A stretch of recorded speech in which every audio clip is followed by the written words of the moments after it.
AZ m'a demandé s'il était possible de faire un tirage de cartes au sujet de Maria Valtorta. Alors, de qui s'agit-il? Maria Valtorta est née à Caserte, en Campanie, donc en Italie, le 14 mars 1897 et morte le 12 octobre 1961 à Viareggio, en Toscane. Et c'était une visionnaire, une mystique italienne, membre du tiers-ordre catholique des Servites de Marie et auteure d'écrits spirituels. À partir de 1943, elle transcrit dans des cahiers les visions et les dictées qu'elle dit recevoir.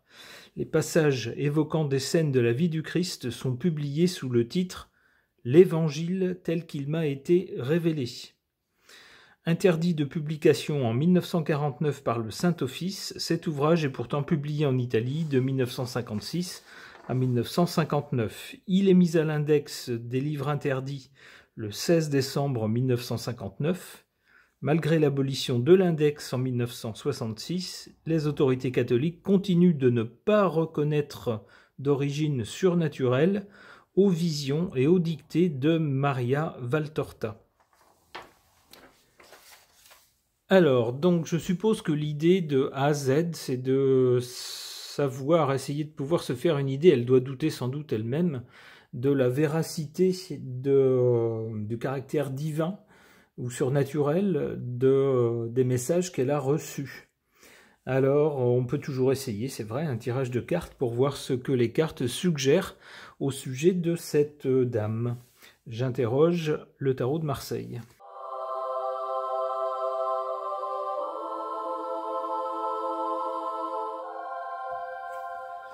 Avec le pape, on voit le contexte religieux dans lequel évoluait Maria Valtorta. D'abord, en tant que novice, pourrait-on dire, et puis finalement devenant elle-même une référence dans ce milieu. Avec la justice, on peut y voir les institutions. Alors les institutions religieuses, tous les mécanismes, tous les rouages de l'Église qui tentent de trouver le jugement juste, c'est-à-dire est-ce que ces écrits, est-ce que les messages qu'elle a rédigés sont bien d'origine surnaturelle et si oui, viennent-ils de Dieu, d'un Dieu ou pas? Alors apparemment, les institutions ont beaucoup douté. Alors est-ce qu'ils ont douté de l'origine surnaturelle ou alors est-ce qu'ils n'ont pas beaucoup aimé le fait que le titre, l'évangile ou la vie de Jésus, comment c'était? Attendez, je reprends l'évangile tel qu'il m'a été révélé, voilà. Peut-être que l'Église n'a pas beaucoup aimé de se voir concurrencée par une jeune femme. Dont les révélations ou les écrits remettraient un peu l'évangile officiel en cause. C'est peut-être ça aussi, la raison de leur jugement. En tout cas, on voit ensuite avec l'ermite, pour cette femme, un cheminement compliqué, long et difficile. Alors on sait qu'elle a eu elle avait un problème de santé, elle avait été agressée à coups de barre de fer, ce qui l'a laissé avec des séquelles qui n'ont cessé de s'aggraver jusqu'à ce qu'elle devienne grabataire. C'est ce que dit sa biographie. Donc on voit donc un cheminement difficile pour elle avec cette carte de l'ermite, difficile physiquement au fur et à mesure qu'elle prenait de l'âge, ses symptômes, sa santé s'aggravait. Et difficile aussi moralement, alors pour quelqu'un qui a la foi et qui a la chance de recevoir une parole venue de l'au-delà ou venue du Dieu en lequel elle croyait, eh bien ça a dû être assez dur de voir ses écrits interdits.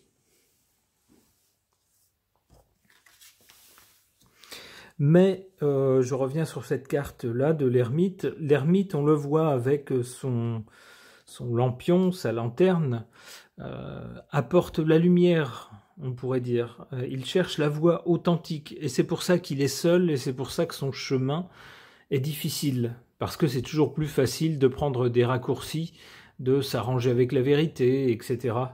Mais pour ceux qui cherchent une voie authentique, eh bien souvent ils se retrouvent seuls, un peu à l'écart de la société. Et pourtant c'est de cette façon, justement, en persévérant sur cette bonne voie et en ne lâchant rien, qu'on peut justement se rapprocher de ce qui est authentique. C'est ce que nous dit cette carte au sujet de cette dame. J'aurais donc tendance à penser, avec ces 3 cartes, si mon interprétation est correcte, que c'était vrai, que c'était authentique.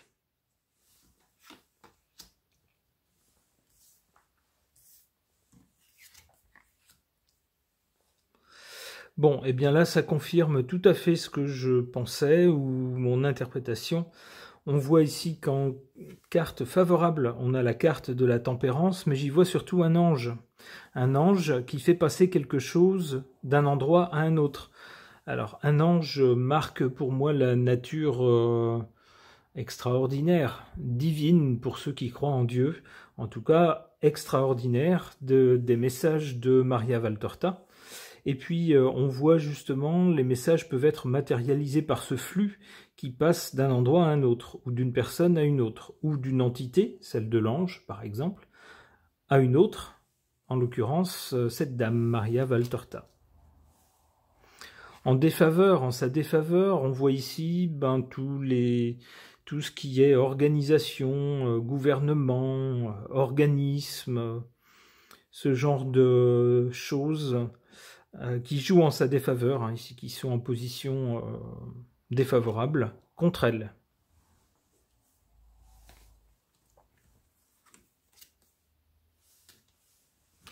La Lune.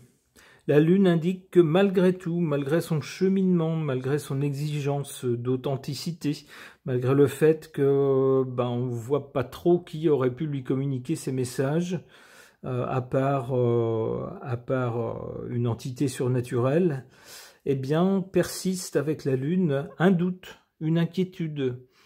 On n'est pas sûr de tout. Il y a quand même une part qui, pour certains en tout cas, peut sembler pas franche, pas nette. Certaines choses qui, dans ses écrits, peut-être, peuvent susciter le doute. C'est ce qu'on voit avec cette carte de la Lune. Ok.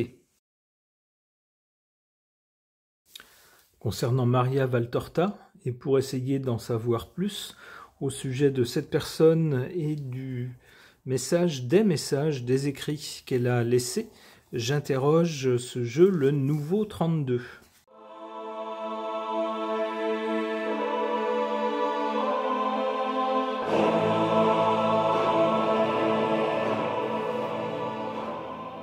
Du côté ici de l'origine, du passé de l'origine, on a cette carte des signatures. Alors une signature, c'est avant tout quelque chose d'écrit.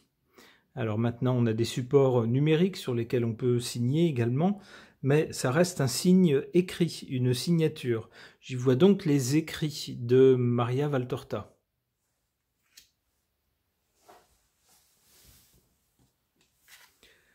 La carte qui suit, c'est la carte du succès. Alors on peut dire effectivement que ces écrits ont connu un énorme succès. Alors sa biographie le dit, mais on le sait même sans connaître sa biographie, puisqu'on le voit, des questions la concernant sont toujours posées, comme quoi son œuvre, si l'on peut dire, ou du moins les messages qu'elle a laissés, intéressent toujours, continuent d'intéresser, d'intriguer, d'inspirer. D'où le succès. Avec le succès, c'est assez logique, vient la richesse. Mais ici, on voit que la richesse est du côté de l'après. On pourrait dire l'après-vie, peut-être, de cette dame. C'est la richesse, bien sûr, pour les éditeurs de ses écrits, puisque ces textes, ces messages intriguent toujours autant, intéressent toujours autant. Il y a toujours des gens pour les acheter, bien sûr, pour en acheter des éditions. Et bien sûr, tout ce qui s'achète génère de la richesse.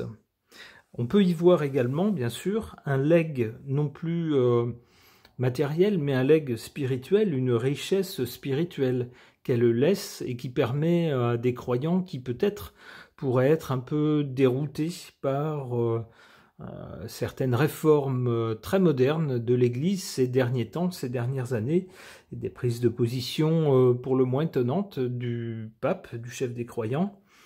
Eh bien, une richesse, on va dire religieuse, concernant ses écrits à elle, qui se fixe sur une ligne particulière, qui d'ailleurs n'a pas plu à l'époque à l'Église. C'est cette richesse-là également qu'elle laisse. Une richesse intellectuelle et religieuse.